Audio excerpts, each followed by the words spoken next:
Irmãos, vamos abrir a palavra de Deus, livro do Êxodo, capítulo de número 20. Eu quero fazer a leitura do versículo 18 ao versículo 21. O tema que eu proponho para a minha pregação nesta noite é exatamente este que vocês estão vendo aí projetado: a pregação bíblica e o verdadeiro arrependimento. Êxodo, capítulo de número 20, versículo 18 ao versículo 21.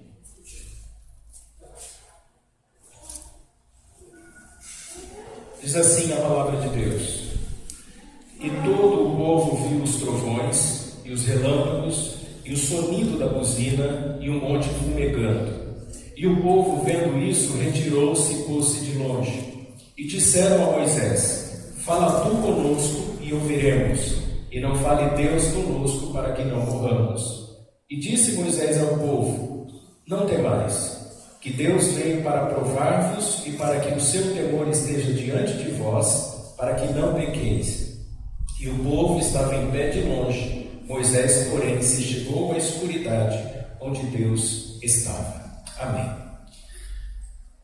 Essa semana eu li o slogan de uma empresa, eu não sei ao certo se era de roupa ou de alimentos, mas a propaganda dizia assim: siga sua natureza, faça o seu destino. Siga sua natureza, faça o seu destino. Esse tem sido o desejo das pessoas. O ser humano sempre desejou, sempre quis independência e autonomia. As pessoas nunca gostaram de serem coagidas, de serem questionadas, de serem interrogadas pelas coisas que elas fazem ou pelas coisas que elas deixam de fazer. Existe até uma dinâmica aí na sociedade que diz assim: a vida é minha e eu não devo prestar contas a ninguém. O nariz é meu, né? Cada um cuida da sua vida. E esse é um desejo que está presente no coração humano desde que o pecado entrou na humanidade. Se você olhar o relato da queda lá no livro do Gênesis, você vai ver que a primeira atitude de Adão e Eva, depois de pecarem, depois de desobedecerem a Deus, qual foi a atitude que eles tiveram? Eles, ao ouvirem a voz de Deus ecoando pelo jardim, eles fugiram da presença de Deus. Quando interrogados por Deus, quando questionados por Deus, se eles haviam comido do fruto que Deus havia proibido, a resposta foi uma transferência de culpa. Adão, entre parênteses, culpou o próprio Deus. Ele disse: foi a mulher que tu me destes, ou seja, o Senhor me deu uma mulher e essa mulher fez com que eu desobedecesse. Quando Deus interrogou a Eva, a culpa foi transportada para a serpente. Desde então, os homens têm essa disposição no coração de não quererem prestar contas da sua vida. E nós vivemos uma sociedade extremamente individualista. As pessoas não querem compromisso. As pessoas não querem expor, gostam às vezes de saber do que acontece com os outros, mas não gostam que saibam da sua vida, daquilo que faz ou daquilo que deixa de fazer.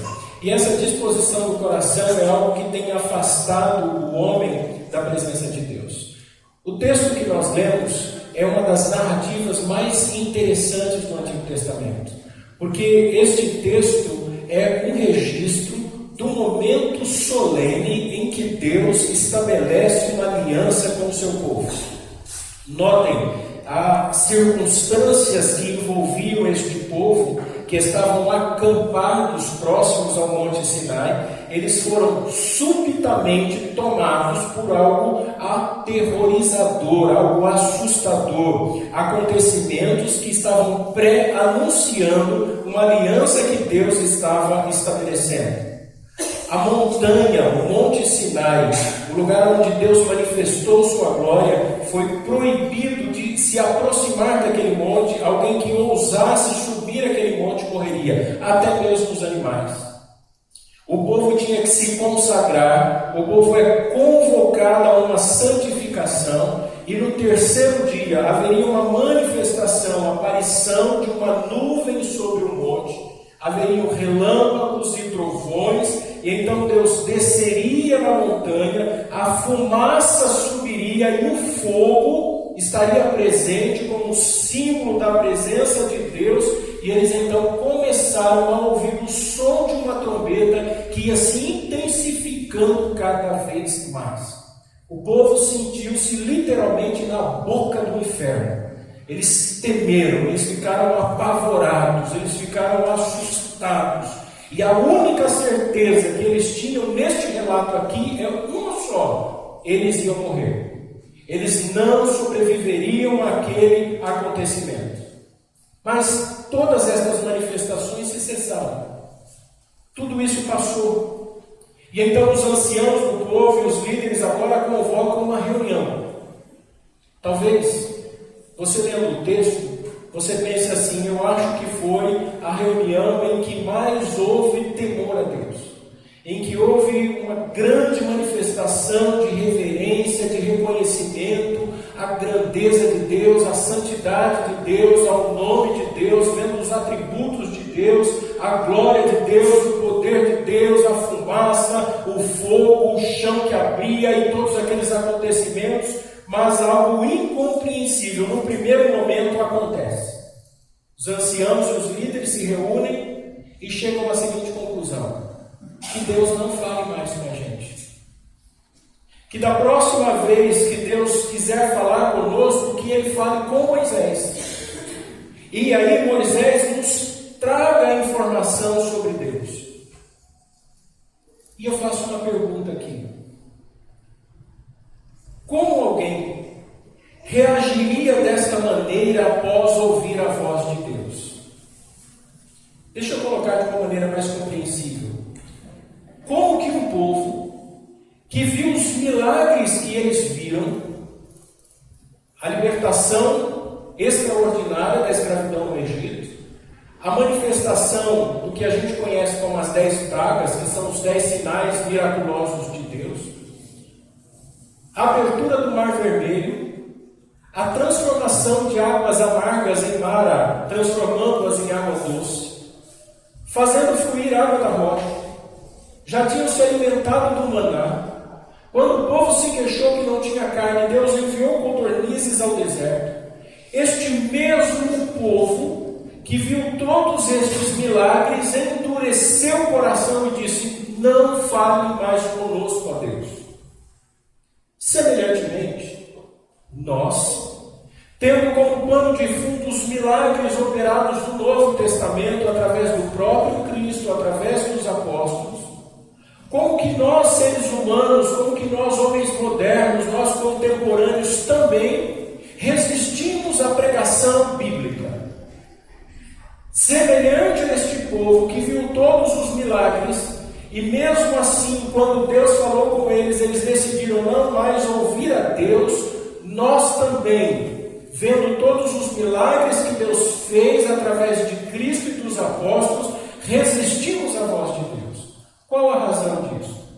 A resposta é: aquele povo tinha ídolos em seus corações. Aquela geração que viu todos estes milagres não era a mesma geração que desceu com Jacó e seus filhos quando Deus exaltou José e o colocou como governador do Egito.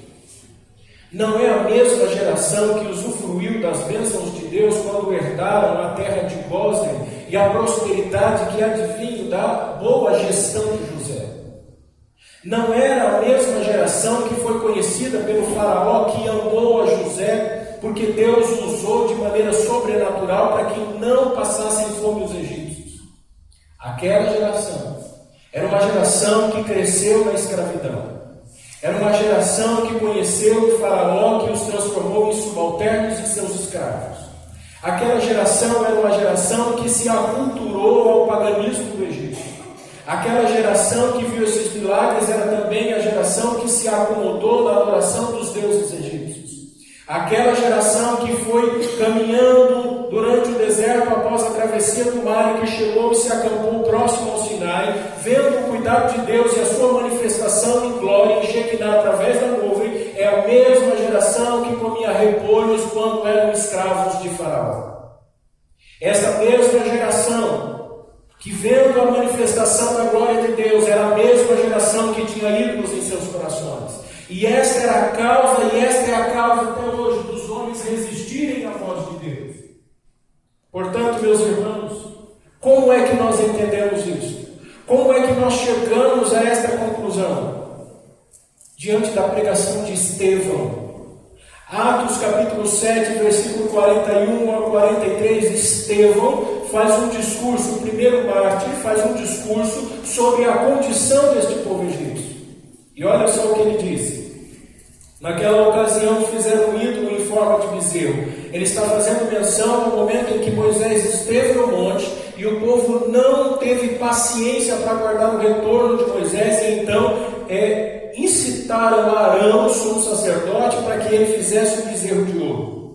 Trouxeram-lhe sacrifícios e fizeram uma celebração em honra ao que as suas mãos tinham feito. Mas Deus afastou-se deles e os entregou à adoração dos astros, conforme o que foi escrito no livro dos profetas. Foi a mim que vocês apresentaram sacrifícios e ofertas durante 40 anos no deserto, ó nação de Israel. Ao invés disso, levantaram o santuário de Moloque, um deus de orgias sexuais, um deus de sacrifícios humanos, e a estrela do seu Deus, Renfã, símbolo de adoração do seu Deus, ídolos que fizeram para adorar. Portanto, eu os enviarei para o exílio, para além da Babilônia. É impressionante, mas essa mesma geração que estava vendo os milagres é a geração que ainda guardava ídolos em seus corações. Eles viram a grandeza de Deus, eles viram a manifestação de Deus, mas isso não lhes foi suficiente para que eles abandonassem a idolatria. Tanto que no versículo 39 do capítulo 7 ainda Estevão diz: mas nossos antepassados se recusaram a obedecer e, ao contrário, rejeitaram e em seus corações voltaram para o Egito. Estevão está dizendo: aquele povo foi tirado da escravidão fisicamente, mas ainda eram escravos na sua devoção. Eles estavam acampados no Monte Sinai, mas os seus corações estavam no Egito. Eles estavam vendo e ouvindo as pregações de Moisés, mas a sua adoração ainda era a adoração egípcia. Há muitas pessoas que ouvem a palavra, mas o seu coração é voltado para ídolos mundanos. O seu coração ainda está apegado àquilo que não lhe pode dar vida. E qual é o resultado? Este povo acostumado a imagens de escultura, este povo acostumado a ídolos que nada podiam fazer, agora ficam apavorados diante de um Deus santo. Porque é isso que acontece com alguém que não tem o coração voltado para Deus. A rejeição, a resistência, o endurecimento, a dura serviço, dizendo: não fale mais com a gente, Deus. Não queremos mais ouvir a sua voz, não queremos, porque não queremos nos arrepender dos nossos pecados. Essa era a razão que nos levou a agirem assim. Notem, meus irmãos, o apóstolo Paulo, escrevendo sua carta aos Romanos, ele vai falar exatamente sobre esse ídolo no coração dos homens. Vejam como os nossos corações são enganosos. Paulo, escrevendo carta aos Romanos, capítulo 1, versículo 18, diz o seguinte: porque do céu se manifesta a ira de Deus sobre toda a impiedade e injustiça dos homens que detêm a verdade em injustiça. Porquanto o que de Deus se pode conhecer, neles se manifesta, porque Deus não manifestou.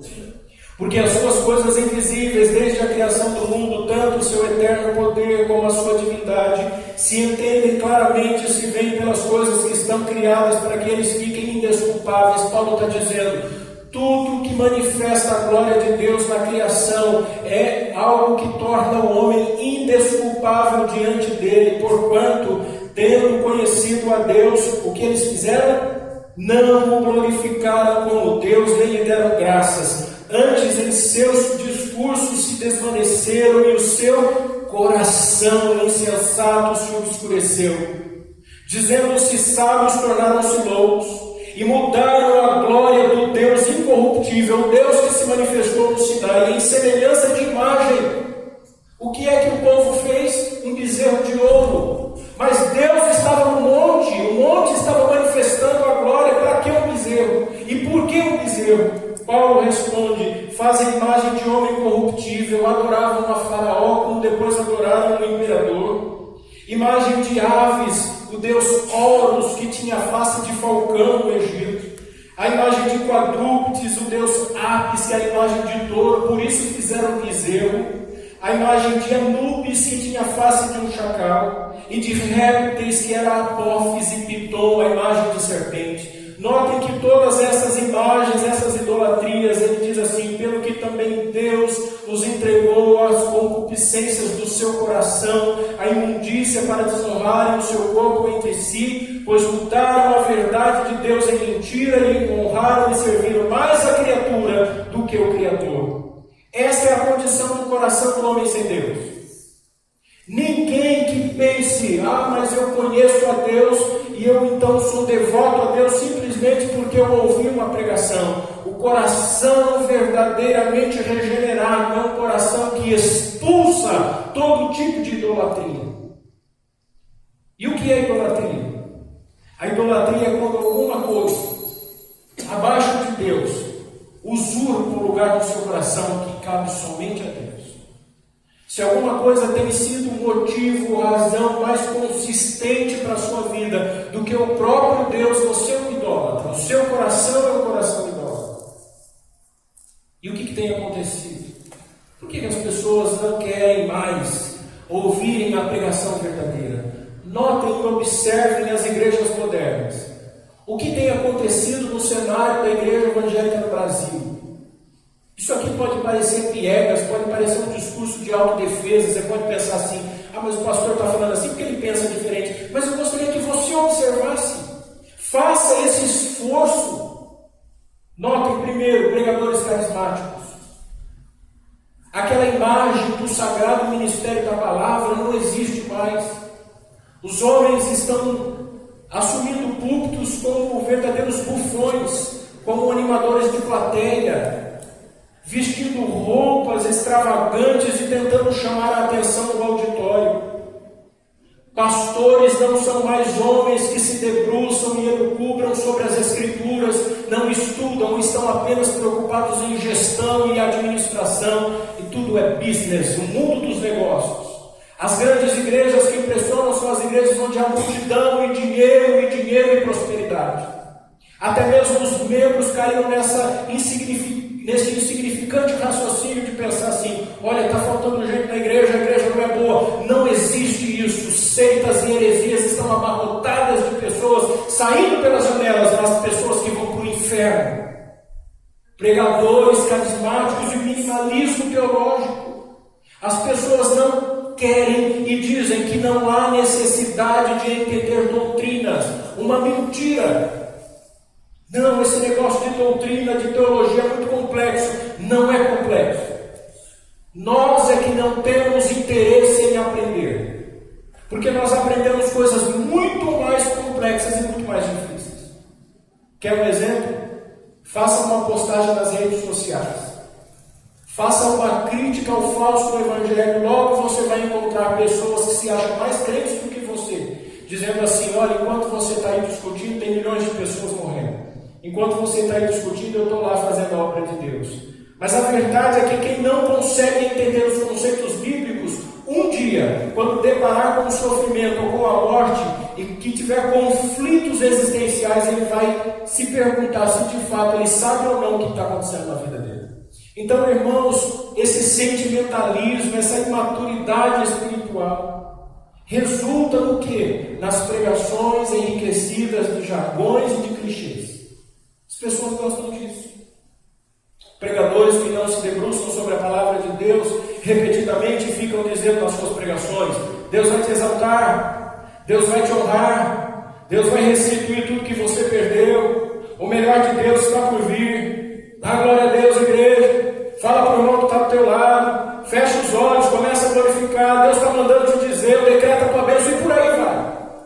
Porque não tem Bíblia para falar para as pessoas e começam a repetir as mesmas coisas, e ano e após ano, e as pessoas vão vivendo assim. Esse povo chegou à conclusão: Deus, não fale mais conosco que Moisés fala, porque este povo não queria ouvir a voz de Deus. Os homens resistem à voz de Deus. A pregação do Evangelho, a pregação das Escrituras incomoda, irrita, porque ela aponta as nossas falhas, mostra o nosso pecado, mostra a nossa corrupção, mostra a nossa condição sem Deus. Tempo atrás, eu fui numa loja dessas do shopping e eu fui tomar um café e me deram uma água com gás.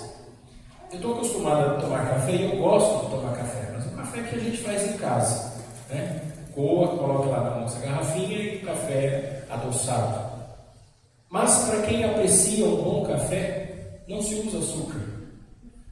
E você toma um pouquinho de água gaseificada para limpar as papilas gustativas, para você apreciar um bom café.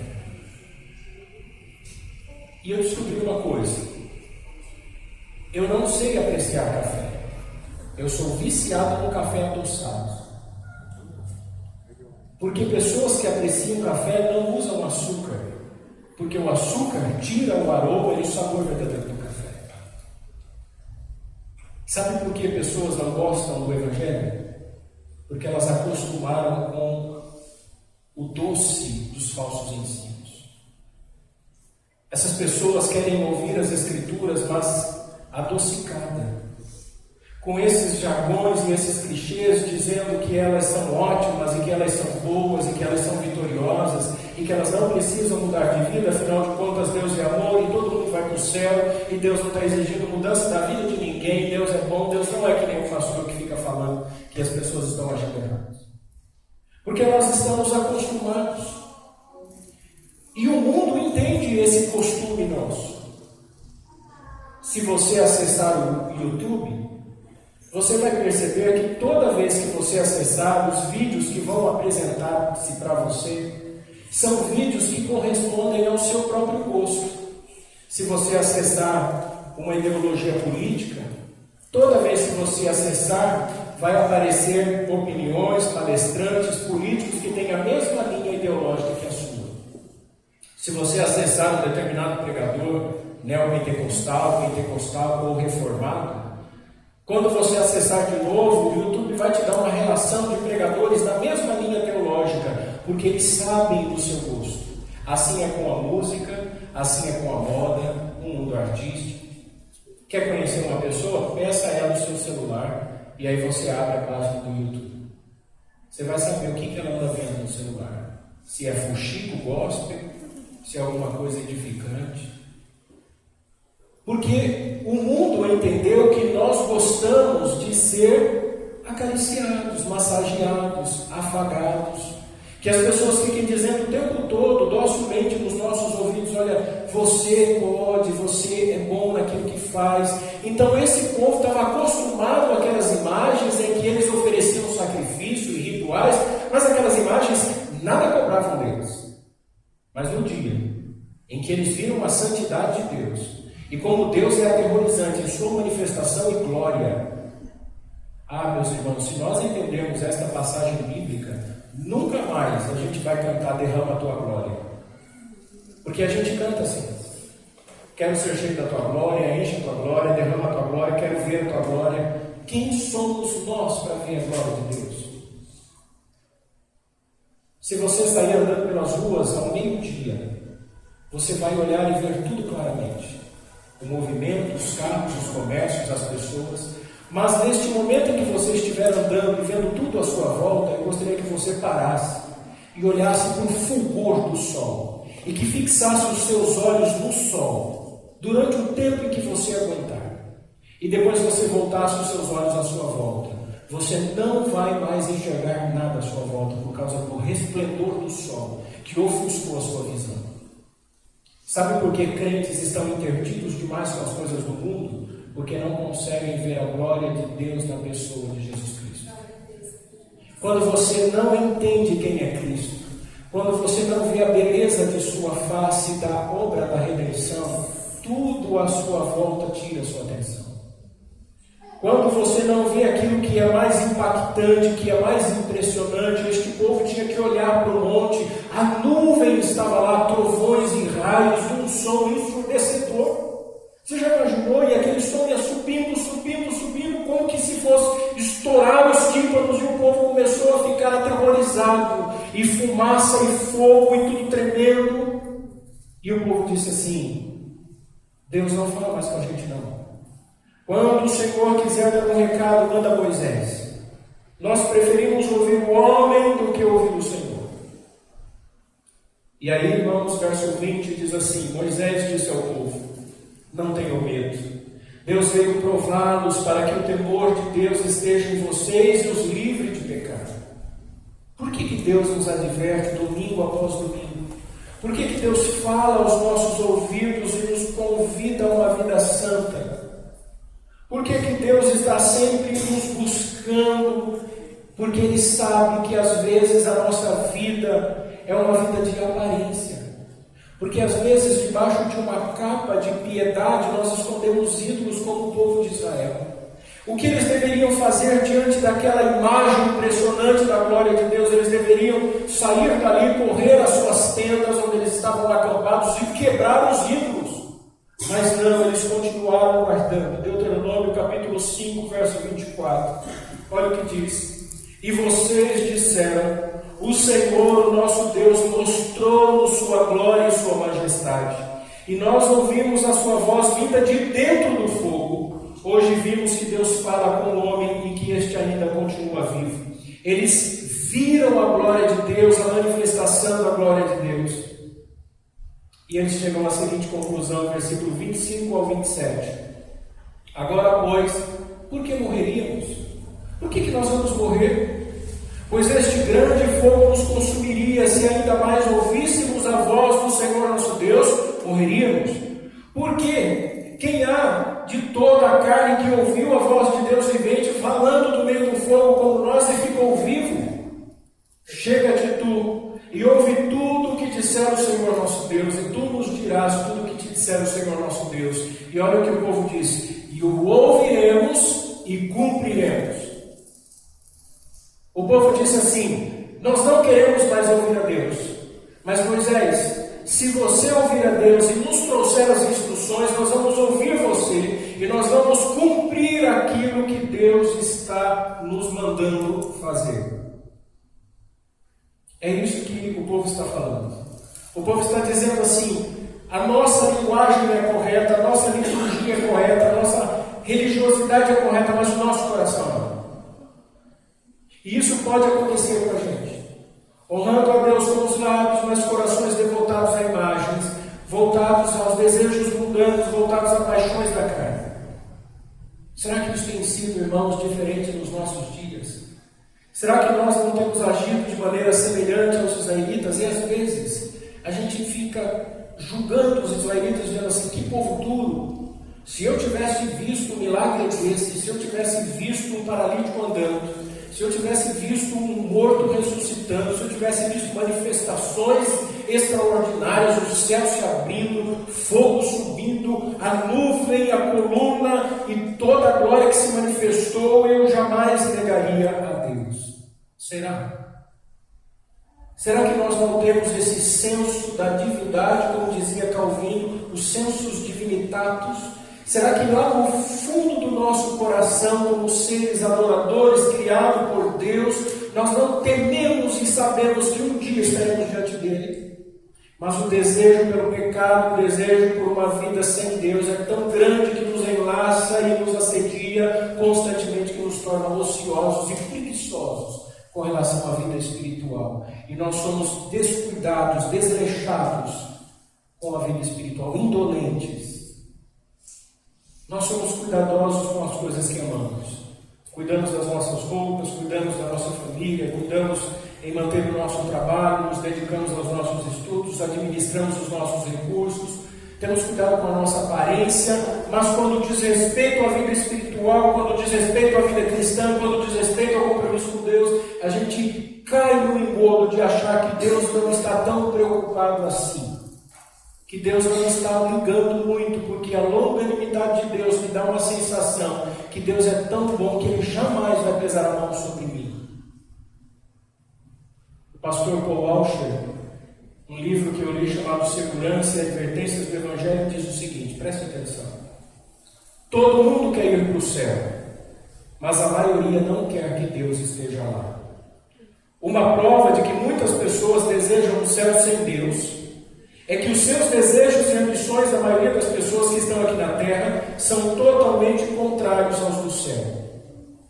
Por que uma pessoa que não tem o mínimo de desejo de adorar a Deus aqui na terra iria querer estar no céu onde tudo é adoração? Por que que aqueles que amam o pecado desejariam um lugar onde o pecado não existe? Por que que alguém que não se importa com a vontade de Deus aqui desejaria um lugar onde a vontade de Deus é tudo? Percebeu? Se você não administra a sua vida com base na própria vontade de Deus, se você não objetiva suas metas, se você não tem como prioridade a vontade de Deus revelada através das Escrituras, eu temo em dizer a você que talvez você não deseje o céu. Porque se você acredita na felicidade nessa vida, gerenciando ela sem Deus, vivendo de maneira secularizada, sem a presença de Deus, sem a vontade de Deus, sem a santidade de Deus, vivendo em pecado, indiferente à realidade da igreja, só porque eu vou no domingo à noite. Não é isso que eu estou falando. Eu estou falando de vida santa, de vida de oração, de compromisso com a comunidade, de vida aos pés do Senhor, de alguém que realmente tem vida com Deus. Isso se reflete no tempo de oração que você nem sequer gastou essa semana, ou melhor, investiu. Se nós não gostamos de orar, que céu que nós vamos orar? Se o nosso coração não está feliz com as coisas que Deus pode fazer aqui, como pensaríamos nós numa felicidade eterna? Se nós somos tão preguiçosos e descuidados com a igreja, como nós pensamos na nossa vã mentalidade que o céu é um lugar onde nós estaremos eternamente dedicados a Deus? Se nós temos preguiça de louvar a Deus, se nós estamos cansados de ouvir as pregações, como é que nós pensamos que no céu nós ouviremos glória e uma doxologia eterna? Isso é incabível, irmãos. O céu é um culto eterno. E se eu não entendo a minha vida como um culto, mas eu vivo nesse dualismo dividindo espiritualidade e vida secular. Aqui é meu trabalho, aqui é minha família, aqui são os meus filhos, aqui é meu carro, aqui é minha conta, aqui é meu futebolzinho, meu churrasquinho, meu momento de lazer. Aqui no domingo, às 19h15, porque eu chego atrasado. 1h45. Se o pastor não atrasar na pregação, 1h45 é a minha devoção. Deus não está mendigando a sua devoção. Deus não está mendigando. Você não entendeu o que é o Evangelho.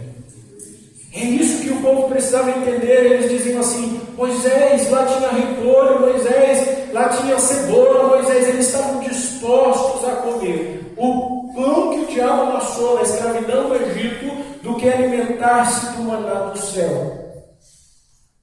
O maná todo dia é igual. Todo dia tem que colher o maná, uma porção diariamente, na sexta o dobro, para no sábado descansar, porque sábado é o dia do Senhor. Toda vez a mesma coisa. Agora a gente quer carne, a gente quer se esbaldar. Deus mandou o codorniz sair a carne pelo nariz. E Deus disse para o povo: vocês vão sofrer o exílio por causa da dureza do coração de vocês. Irmãos, nós estamos ouvindo as advertências de Deus. Toda vez que Deus fala conosco, Deus nos chama a essa responsabilidade. Hoje de manhã o Tino falou sobre o Setembro Amarelo.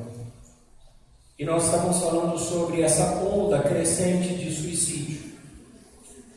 E eu estava lendo esta semana 1 Timóteo capítulo 4, verso 16, quando o apóstolo Paulo dá uma orientação ao jovem pastor Timóteo.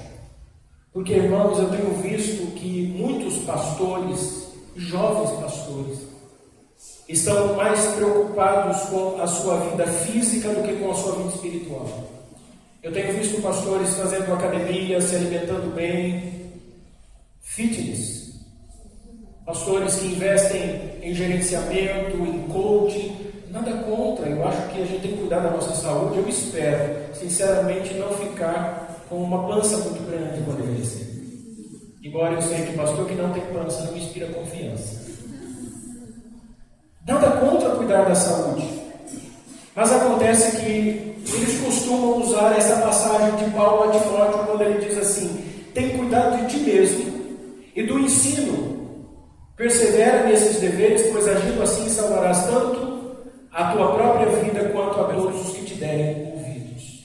E muitos dizem, olha, Paulo está dizendo a Timóteo, tem que fazer um Cooper. Timóteo, tem que jogar um futebolzinho. Timóteo, você tem que se alimentar, evitar o colesterol, evitar a pressão alta. Será mesmo que é isso que Paulo está preocupado aqui, meus irmãos? Porque a hermenêutica do texto não nos permite isso. Porque a palavra tem cuidado de ti mesmo e do teu ensino estão intrinsecamente ligados ao ponto de serem ambos uma só coisa. Notem que esta palavra de Paulo é a igreja de Éfeso no final da década de 50. E ele diz, tem cuidado de ti mesmo. A quem ele está dizendo isso? A Timóteo, ao pastor da igreja. 30 anos à frente, 3 décadas à frente. João registra, Apocalipse capítulo 2, versículo 2, uma carta à mesma igreja, a igreja de Éfeso. Diz assim, conheço as tuas obras e o teu trabalho e a tua paciência, e que não podes sofrer os maus se puseste à prova os que se dizem ser apóstolos e não são, e tu os achastes mentirosos. O que Paulo está dizendo a Timóteo é, persevera no evangelho, persevera na doutrina, porque se você fizer isso, você salva não só a si mesmo, como aqueles que te ouvem. Ele não está dizendo para Timóteo cuidar e fazer exercício físico ou ir na academia no final de semana. Ele está dizendo a Timóteo, se debruce sobre a doutrina e pregue a doutrina. Por que, irmãos? Porque muitos falsos ensinadores, falsos apóstolos, é por isso que lá em Apocalipse 2, porque ele chama eles de lobos vorazes.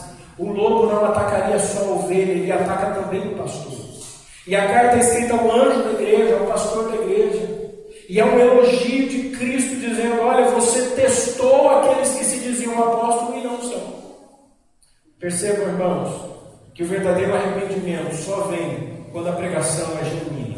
Sem a verdadeira pregação, muitas pessoas continuam desatentos, porque não conseguem enxergar Cristo, que é revelado somente através das Escrituras. Não existem crentes fortes, que são apenas conformados com o mundo. Não existe cristianismo forte, quando esse cristianismo é um cristianismo de conforto. Não existe uma vida que reflita ou que manifeste a glória de Deus, quando essas pessoas querem apenas ouvir sermões que lhe agradem aos ouvidos. Talvez a sua oração tenha sido, meu Deus, se o Senhor trocasse o pastor dessa igreja. Mas eu quero dizer a você, irmão, que a melhor coisa que existe para nós é termos um coração voltado e ouvir uma palavra que confronte o nosso pecado. E aqui eu corto a minha própria carne. Felizmente, há muitas pessoas que dizem, olha, se o pastor insistir, e eu falo que eu converso com muitos pastores, se o pastor insistir em pregar a voz de Deus, eu mudo de igreja.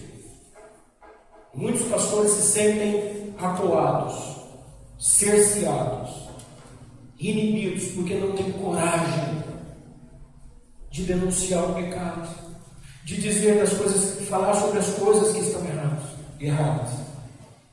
Olha o que Jesus disse, Lucas capítulo 13, versículo 22 a 24. E percorria cidades e aldeias, ensinando e caminhando para Jerusalém. E disse-lhe, Senhor, são poucos os que se salvam?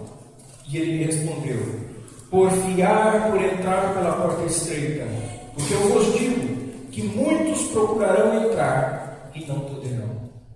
Notem, irmãos, que nessa palavra de Jesus há uma admoestação e uma advertência.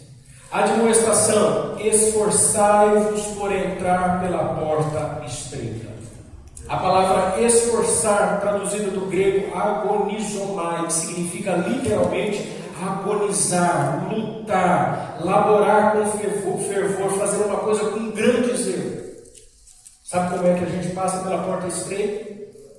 Com agonia, com dor. O cristianismo não é um mar de rosas. O cristianismo que não incomoda não é cristianismo. O cristianismo que diz para você que está tudo bom do jeito que está, que você não precisa mudar, não é cristianismo. Porque o cristianismo é um tapa na nossa cara. Ele nos desperta, por isso que tem uma advertência: muitos procurarão entrar e não poderão. Não significa que muitos serão salvos, ou que desejarão ser salvos, mas muitos desejam as promessas do reino, mas serão impedidos de herdar a salvação por causa da apatia. Uma multidão seguia Jesus. Você pensa que as pessoas não iam atrás de Jesus? Você acha que as pessoas todas iam atrás de Jesus, de fato criam na salvação eterna? Muitos iam pelas bênçãos. Muitos desejavam ser curados e transformados e que milagres acontecessem. Mas isso não significa que aquelas pessoas foram salvas. Estavam apáticas. Nós não podemos ser apáticos com relação ao cristianismo. E eu estou dizendo aqui literalmente do verbo grego patos, de paixão mesmo. Sabe quando você tem simpatia? Simpatia é quando você gosta de alguém. Gostei de você, fica a sua cara, gostei do seu jeito. Mas não existe simpatia com Cristo. Muitos são empáticos, rejeitam. Eu não quero, isso eu não quero, isso eu não aceito. Mas há aqueles, semelhante ao povo de Israel, que vendo a manifestação, são apáticos. Ele ouve todos os domingos, mas aquele não gera mudança na vida dele. Não incomoda. Como alguém que está vendo, mas não enxerga. Como alguém que está ouvindo, mas não escuta. Um coração petrificado dentro do peito. Tudo muito bonito, a igreja, a liturgia. Pastor, não. A música. Mas entra aqui e sai aqui. Porque quando sai das portas da igreja, a mesma prática, a mesma fala, os mesmos trejeitos, o mesmo hábito. Não orava e continua sem orar.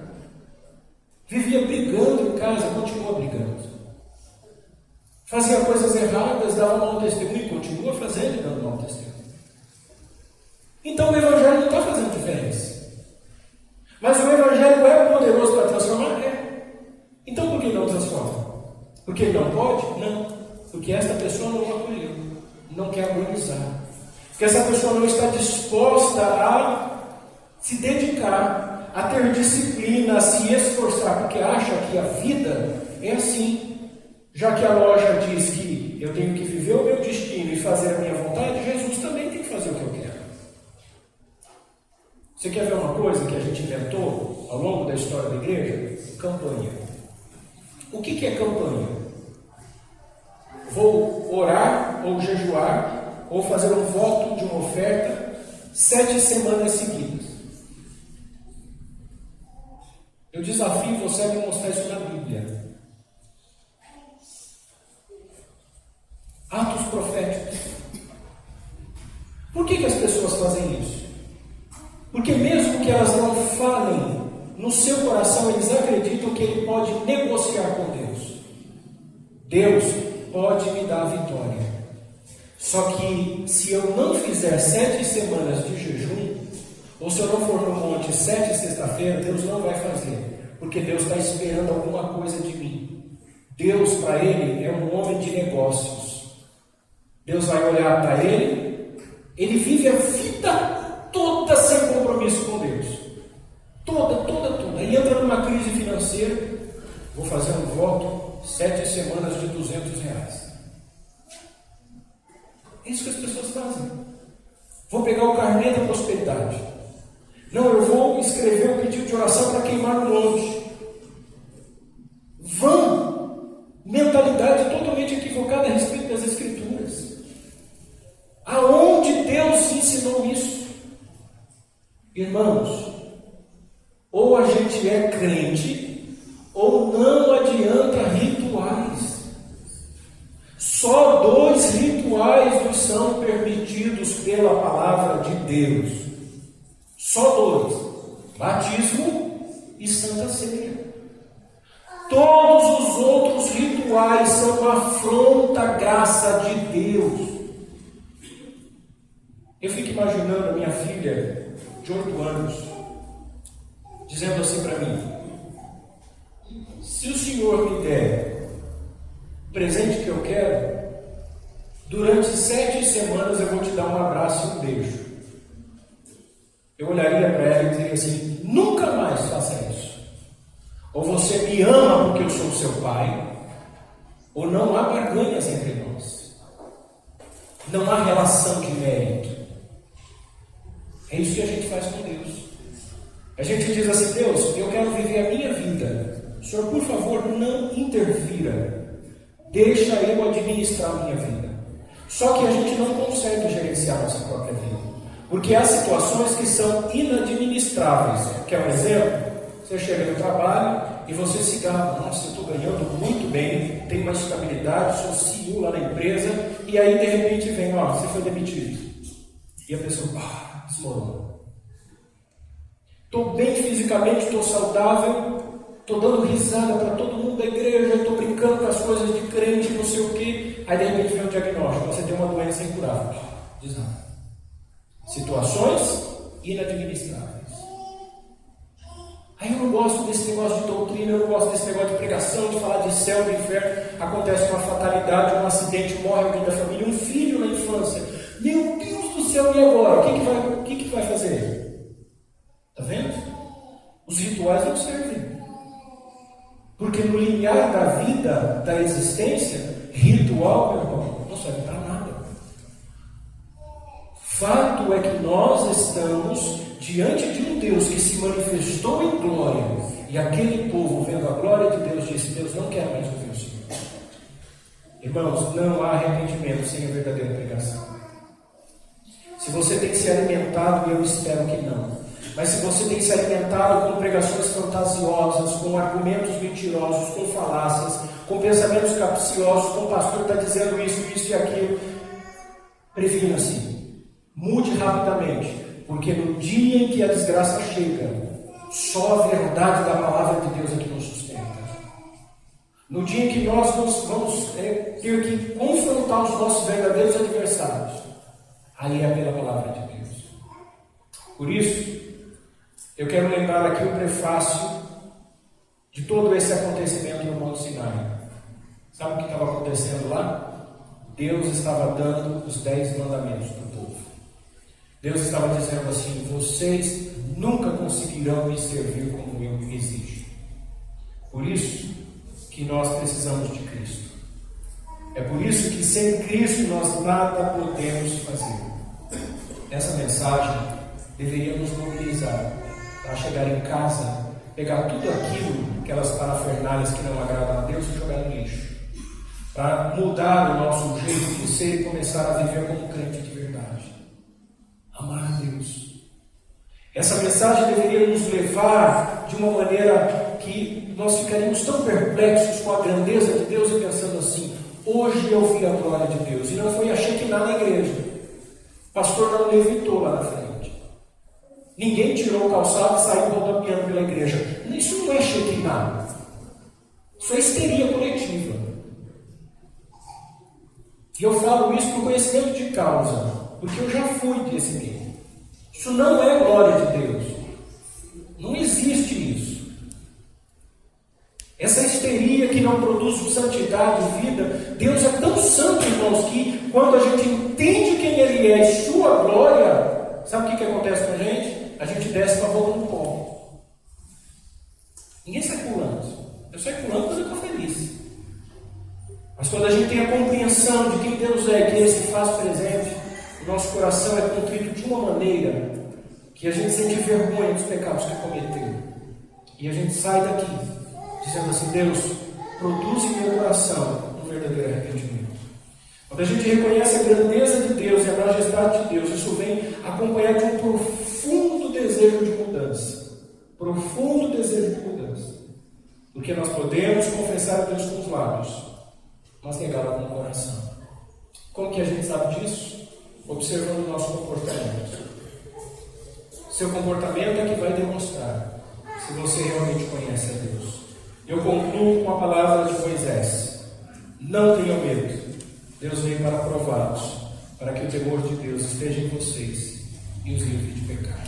Vamos orar, meus irmãos. Gostaria que você vocação.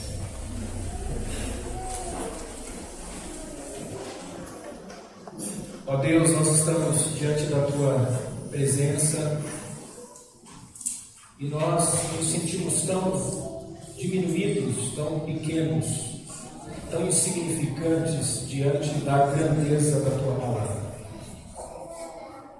Nós sabemos o quanto o nosso coração é enganoso e que as decisões que nós tomamos todos os dias na correria, na rotina, nos afazeres da vida, são norteados pelos desejos do nosso coração. Às vezes nós esquecemos de orar de manhã, esquecemos de pensar ou de refletir nas Escrituras durante o dia e vamos para a nossa cama sem gratidão no nosso coração por tudo que recebemos. Numa atitude extremamente independente, revogando e exigindo uma autonomia que não nos é dada.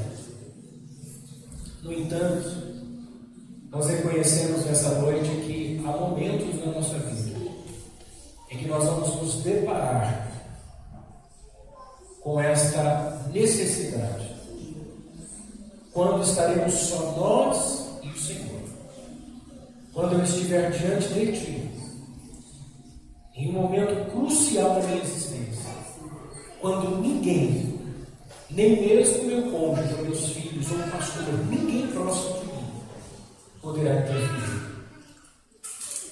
E neste momento é que nós queremos ter produzido em nossa vida um verdadeiro arrependimento e não remorso. Às vezes dói ouvir uma palavra que nos adverte, mas isso é importante para nós. Nós não podemos deixar a santificação. Nós não podemos nos descuidar um minuto sequer. A palavra diz que o inimigo, Satanás, o nosso adversário, está ao nosso derredor, bramando como leão, buscando a quem possa tragar. Guarda as nossas